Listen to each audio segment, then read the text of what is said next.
राम दोस्तों, बीजेपी आज 2 चुनाव हार गई, दतिया और बांकीपुर बिहार का।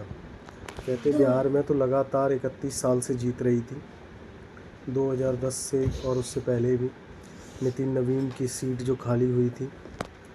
अब वहाँ पे क्या हुआ था, दतिया और वहाँ पे ना सीट बदली गई। तो बीजेपी को ये घमंड है, और कई बार वो एक वहाँ उनके जो है ना पहले प्रसाद करके हैं, जो कानून मंत्री भी रह चुके हैं, रविशंकर प्रसाद, उन्होंने कहा था कि बीजेपी का कुत्ता भी खड़ा हो जाए तो जीत जाएगा। अरे भाई, ऐसा नहीं है, घमंड नहीं करना चाहिए। आपको हिंदुत्व की वजह से जिताते हैं, मोदी जी की वजह से जिता रहे हैं, लेकिन ग्राउंड लेवल पे भी आपको काम करना होता है। बिहार में जो भरत तिवारी वाला प्रकरण हुआ, ये भी ठीक नहीं था। और जिस हिसाब से सोचा था ना कि योगी जैसी सरकार चलेगी, सम्राट चौधरी वैसी सरकार नहीं चला पा रहे।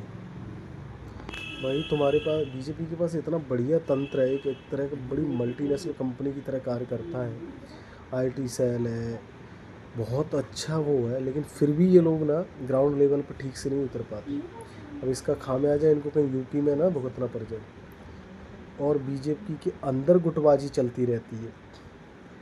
देखो, जो पुराना कार्यकर्ता है ना, उसको आप लाइन पे फ्रंट पे लाओ, और जो गुटबाजी करते हैं ना, देखो खबर सबके पास होती है। उनको ना, जो देश हित में और ज़मीन पे काम नहीं कर पा रहा है ना, उसको साइड किनारे करो।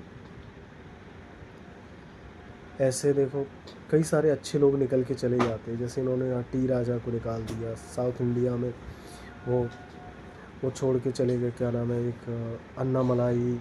अभी सुनने में आया है एक शहजाद पूना वाला भी, जो राष्ट्रीय प्रवक्ता थे। ऐसे जो बढ़िया, जो इनके पास एनर्जी के लोग हैं ना, वो कई लोग कई बार वहाँ से चले जाते हैं। तो ये इससे इनको मंथन और सबक सीखना चाहिए कि आगे आने वाले चुनाव में कि ऐसा ना हो। दतिया की सीट भी बड़ी आराम से जीत जाते हैं, लेकिन वो भी चली गई। नरोत्तम मिश्रा को समझाते बिठाते, लेकिन कई बार का होता क्या है कि बीजेपी के लोग ही बीजेपी को हराने में लग जाते हैं। और प्रशांत किशोर को नहीं जीतना चाहिए था। वो देखो कि सेकंड केजरीवाल के टाइप है। ये लोग देश की राजनीति में आएंगे तो देश तरक्की तो करेगा नहीं, देश में घुन लगेगा, क्योंकि इन लोगों ने पैसे के लिए काम किया है, जब भी अब से शुरू से अब तक। और पब्लिक क्या करती है, कोई नया चेहरा आता है तो उसको लगता है कि ये कुछ काम करेगा, और सिवाय वो लंबी चौड़ी ढकोसली बातों के अलावा अब तक ये सारी पार्टियों को प्रशांत किशोर किसके साथ काम नहीं किया। ममता बनर्जी, अखिलेश, मतलब इसका हिस्ट्री आप देख लीजिए, इसने देश के लिए क्या काम किया। तो ये बीजेपी के लिए बड़ा सेटबैक है। Thank you. जय श्री राम।